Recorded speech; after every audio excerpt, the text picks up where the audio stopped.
We got a key race alert. Almost three-quarters of the vote in, 73%. It's getting tight between Bernie Sanders and Pete Buttigieg. Only 2 points separate Bernie Sanders with 26.1%, Pete Buttigieg 24.1%, Amy Klobuchar 20%, Elizabeth Warren down at 9.3%. John, it is getting a bit tighter between Bernie Sanders and Pete Buttigieg. 4,180 votes, 73% reporting. This is where it gets fun for us, and it gets nail-biting for the campaigns as they try to figure this out. And so, again, let's come back to where we are. The most impressive thing we're seeing from Mayor Buttigieg's perspective is here. You see the southeastern part of the state. You see all this light green. He's doing very well in this part of the state. And if you go back 4 years ago, this was an area, again, two-candidate race, is a different dynamic, but this is an area where Bernie Sanders ran it up pretty big. One of the things you have down in this area of the state where Mayor Buttigieg is doing very well is some of the more affluent communities in the state as well. So he's running well amongst higher-income voters. Senator Sanders doing very well among lower-income voters, and this is a fierce battle right now. So what are you looking for? Are you waiting here? Rye? It's small, 0.4%, but now we're in a lot of places that are pretty small. The question is, what happens here?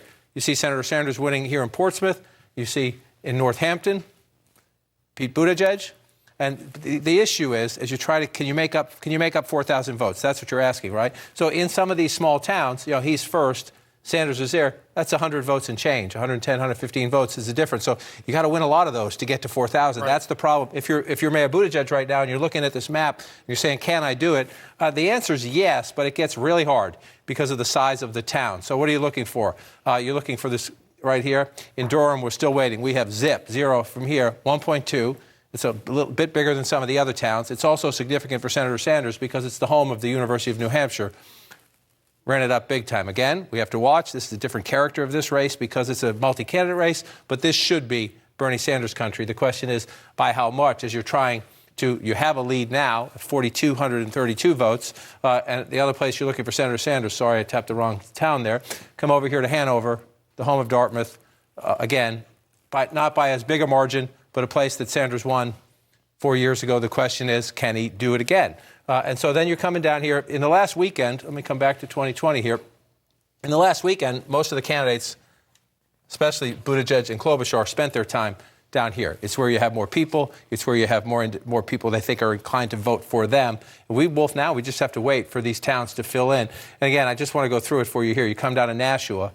Sanders wins it, 28 to 25, a 3-point race there. It's a 2-point race if you go across the state right there. So you're looking at a few hundred votes there as you do it. You come over to the next one. 100% is in here. Here again, you know, a couple of 100 votes and change as you go through that math there. The question is, can you get enough of these? Can you get enough of these to catch back up? And so you just start watching and you're waiting. And if you pull it out and stretch it a little bit, one of the larger ones we're waiting for is Derry.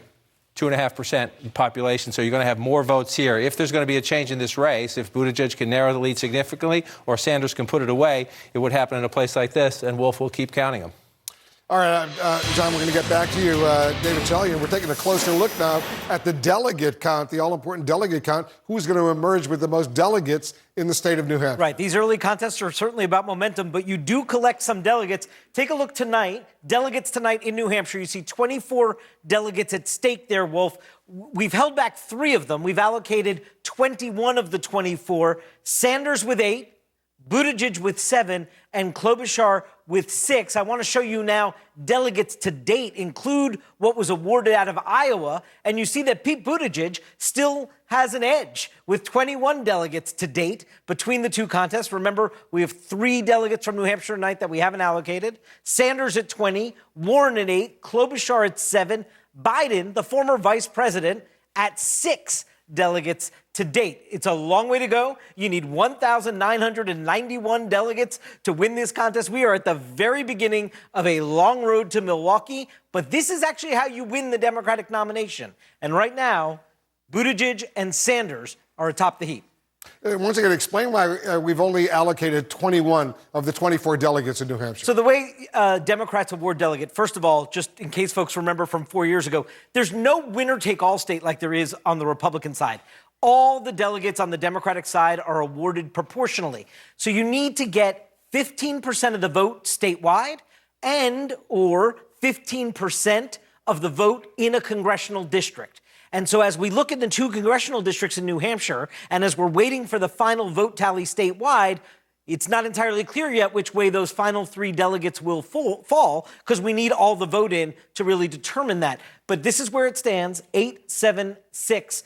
Sanders, Buttigieg, Klobuchar out of tonight's delegates in New Hampshire. And Warren and Biden didn't get 15%, so they get nothing. They get nothing out of tonight. Out of it. All right, it's getting very close between Bernie Sanders and Pete Buttigieg. We're going to update you on all the latest numbers when we come back.